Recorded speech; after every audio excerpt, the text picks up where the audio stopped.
Menandro, um pensador do período, observou que muitos homens ele conheceu que, não sendo velhacos por natureza, acabaram se tornando velhacos em razão das circunstâncias e coagidos pelas contradições do momento histórico que viviam. Aqui vamos demonstrar que quem quiser conhecer verdadeiramente o direito deverá ir além da técnica jurídica e adentrar na realidade material da vida humana em sociedade. Eu sou o professor Nedel e dou as boas-vindas a todos aqui no nosso canal de reflexão Direito e Poesia. Nesse caos, não havia segurança, a pessoa estava na sua cidade, que a qualquer momento poderia ser saqueada por um exército mercenário, né? Claro que num contexto assim de crise prolongada, né, a moralidade vai definhando, né? Menandro, um pensador do período, observou que muitos homens ele conheceu que, não sendo velhacos por natureza, acabaram se tornando velhacos em razão das circunstâncias e coagidos pelas contradições do momento histórico que viviam, né? Que a campanha de Alexandre produziu, ele promoveu um sincretismo, né, entre Oriente e Ocidente, né? Uma interpenetração cultural, né? Os, os povos orientais, né, que Alexandre conquistou, eles tomaram contato com a cultura grega, tomaram contato com a ciência, aprenderam alguma coisa da ciência que os gregos traziam, e os gregos, por sua vez, aprenderam também com os orientais, com os bárbaros, principalmente as religiões, o zoroastrismo, o budismo, já é uma religião importante, causou influência. E uma coisa que fez grande sucesso e que até hoje está viva ainda, né, desenvolvida pelos babilônios, foi a astrologia. Então, a astrologia causou um grande impacto assim no contexto imaginário da época e no imaginário grego da época, né? Então, esse é o sincretismo. Então, aquela visão do ser humano, do homem vinculado à polis e a fidelidade à polis, à cidade-estado, se esboroou, né? Então, o homem deixa de ser um ente da polis e se torna um cosmopolis, um cosmopolita, né? Então, pela primeira vez surge, digamos assim, a concepção da humanidade como um todo, uma concepção universalista, né? Esse é um fruto das campanhas de Alexandre, né? Que, ao derrubar um mundo antigo, ele começa a produzir um novo mundo. E as mudanças sempre trazem embutidas também as crises e a desestrutura, né? E isso não é bom, mas, enfim, faz parte da dialética da evolução humana, né? Então eu vou falar um pouco do impacto desse contexto cultural na filosofia, como o pensamento foi abalado pós-Alexandre no contexto da estruturação do helenismo. Helenismo é a cultura grega, né? E Alexandre é um filo-heleno, né? Isto é, um amigo da cultura grega. E mais adiante, os grandes conquistadores romanos também vão se transformar numa perspectiva filo-helênica. E é por isso que a cultura grega chegou até aqui, está aqui entre nós, está aqui as naves espaciais do projeto Apollo, igual o projeto Artemis, porque os macedônios eram filo-helenos e os romanos também se mostraram filo-helenos. É por isso que a cultura grega chegou até aqui e estamos falando dela, que, aliás, é riquíssima, né? Então, eu vou falar um pouco das principais correntes filosóficas no contexto do helenismo. Começo falando dos cínicos.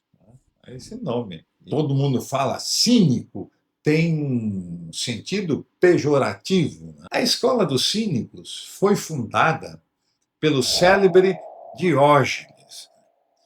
Diógenes foi discípulo de Antístenes. Antístenes foi um pensador importante, que, aliás, foi até discípulo de Sócrates. Antístenes abandonou, lembra um pouco, né, a figura de Tolstói, que abandonou, o grande escritor russo, Leon Tolstói, né, que abandonou os privilégios aristocráticos, foi viver com os mujiques ali, com os agricultores pobres, numa Rússia ainda feudal do século XIX. Antístenes fez mais ou menos a mesma coisa. Ele buscou a vida simples do povo, renegando os privilégios aristocráticos e achando que a filosofia deveria ser uma coisa simples, né? E falava simples e acessível a qualquer pessoa. E ele foi procurado por um jovem que queria aprender com ele. O jovem era Diógenes. Antístenes não gostou muito de Diógenes. Inclusive, ameaçou Diógenes e deu até com o seu cajado no Diógenes. Mas Diógenes ficou, não queria nem saber. Ele sabia que Antístenes tinha algo para lhe ensinar e queria saber. E é curioso, Antístenes era conhecido, mas o seu discípulo Diógenes teve uma fama infinitamente maior que a do mestre, né?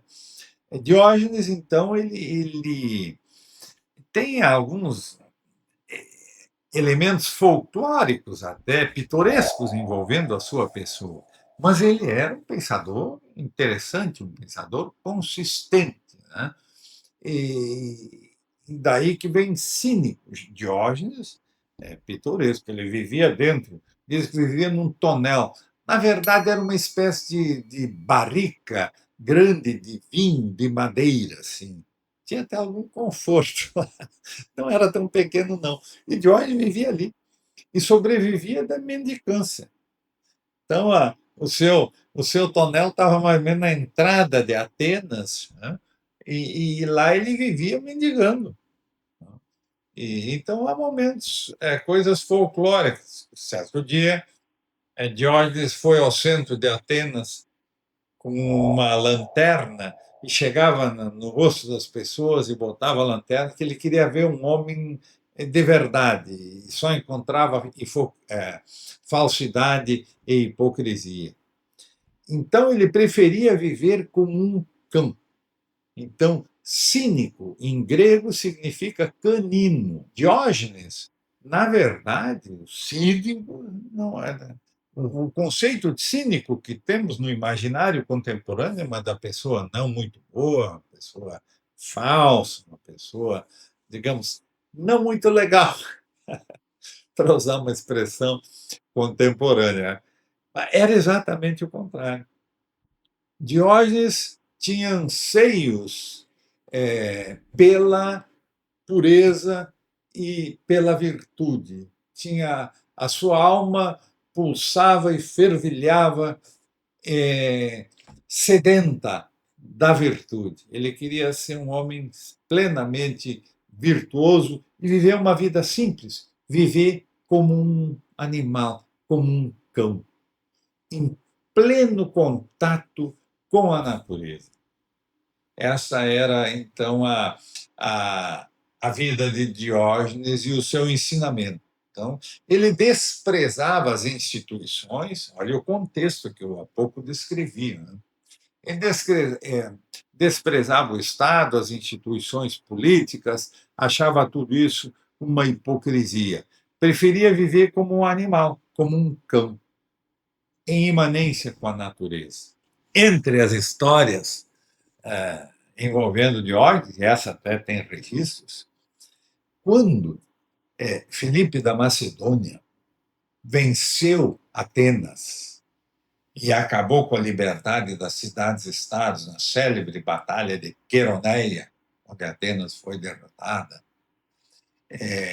em homenagem e por respeito a Atenas, fazia-se naquela época, era uma espécie, digamos assim, de tradição consuetudinária, né, dos costumes, fazia uma pira de fogo com os soldados mortos e depois se levava para a sua cidade natal esses ossos, essas cinzas e tal, dos guerreiros mortos, como um, um respeito àquela cidade, para que eles pudessem ser enterrados na sua pátria. Então, Felipe determinou ao seu jovem filho Alexandre, o príncipe Alexandre, essa incumbência de levar os ossos dos soldados gregos mortos, dos atenienses mortos, para Atenas.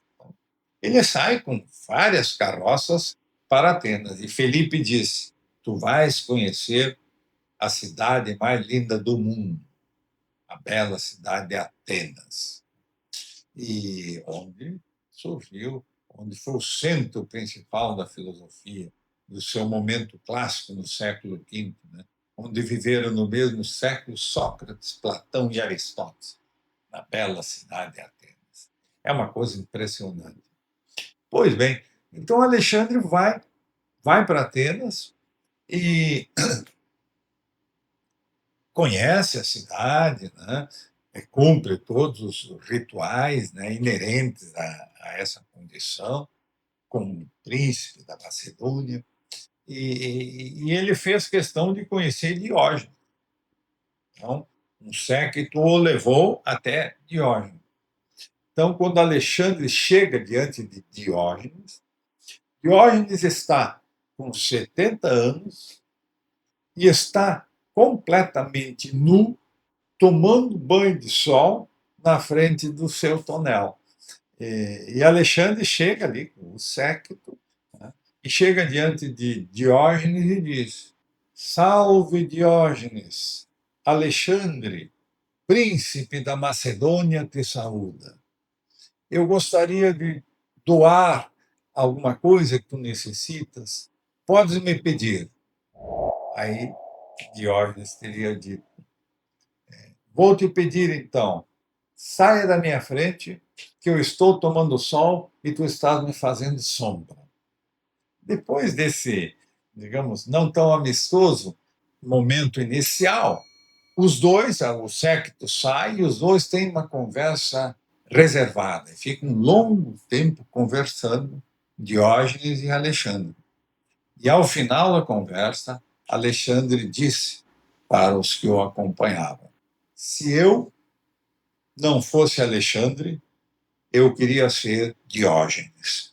Vejam essa figura interessante que viveu, então, aí no século IV, né, no início do helenismo. Então, vejam, a escola cínica, então, fundada por Diógenes, teve lá a sua relevância. Né? Mas o que eu quis demonstrar com essa breve síntese, né, é que os cínicos não acreditavam, ironizavam as instituições, né? E queriam, ao contrário, viver a vida simples, né? Viver como Diógenes vivia, como um cão, canino, por isso, cínico.